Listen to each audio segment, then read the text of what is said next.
Today's video is brought to you by Kraft Mac and Cheese, Breakfast of Champions. Let's get started.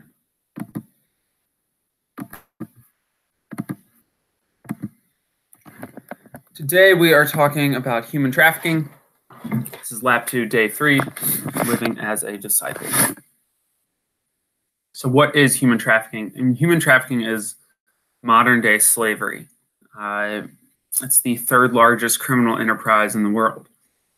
You may ask, how does this happen? Well, slavery is illegal in every country, and yet it's estimated that there are 20 to 40 million slaves in the world today. It's hard to get an exact count on that for obvious reasons. But that's more slaves than there ever were during the Atlantic slave trade.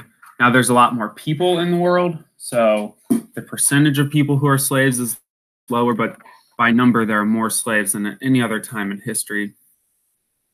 Even if you've seen the movie Taken or other movies that deal with this, this is not just something that happens in third world countries. It also happens in the United States. It generates billions of dollars each year. The Super Bowl just happened, and that's tied to a lot of human trafficking. It's said to be one of the bigger human trafficking events in the country. We'll talk a little bit about that in class. But again, it's highly profitable. It's kind of the epitome of putting money before people. So how does it happen? Well, there's a few different types. There's forced labor, which is where someone would be forced to work for little or no pay, or they're paying off debts or different things. There's domestic servitude, which would be kind of like an in-house servant that's basically kept there by force. And then there's sex trafficking, which is when somebody, and oftentimes minors, but anybody could perform commercial sex acts, and there's some sort of coercion or force involved. This is especially tied to the prostitution and pornography industries. There's been a lot of links between sex trafficking and prostitution and pornography. So how does this work? How does slavery exist today? Well, there's a few different types. One is debt bondage, which is basically kind of the idea of a loan or indentured servitude. So this could happen in a lot of different places, but someone could pay for someone to get all these things and then say, well, you have to pay this back. You have to pay this loan back.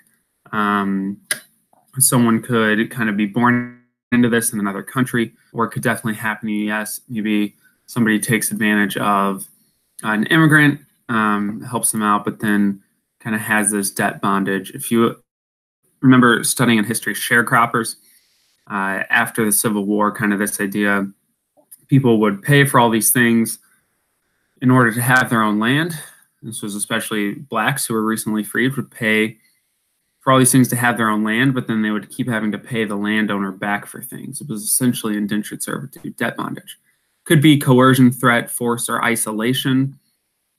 So someone could be threatened. Someone could be forced. That can still very much happen. Someone's family member could be forced.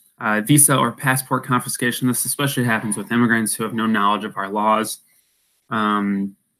or especially someone who is maybe undocumented. This could be a very easy way to do that.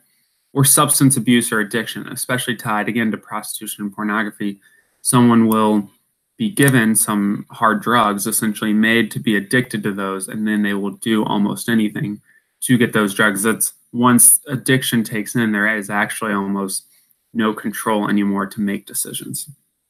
So this could happen to anybody, but especially vulnerable are runaway and homeless youth, migrants and refugees, victims with sexual violence and assault, people who are vulnerable for a lot of things, all of these, for a lot of different justice issues. Okay, I'm going to have a link pop up that takes you to a video about a woman named Rebecca Bender, and she kind of tells her story. It's kind of hard to hear. It's obviously extremely sad, but she talks about how she was kind of human trafficked, basically, through threats and coercion. And anyways, I'll just let you watch and then be ready to answer a question. So what can you do? One, to become aware of your slavery footprint which exists in the supply chain of companies. So a lot of different goods that are bought have been tied to forced labor in other or this country. We can look at a list of those in class. We will also take a survey in class. We'll talk about it. One thing you can do is to raise awareness. You might have seen this in years past, but there's a organization called the End It Movement. And every year they have people draw red X's on their hand and then spread it on social media to let people know that slavery does still exist. You could support and donate to organizations like Polaris is a great organization that deal with these issues. You could have a fundraiser that does this. And then you can know the signs of the human trafficking hotline. Those are all concrete things that you can do. If you're listening to this before February 7th, you post red X on your hand and you post that to social media with some information about the End It movement. And you take a screenshot of that, email to me. I will offer you maybe some extra credit. So, cool. Sound good. Good talk.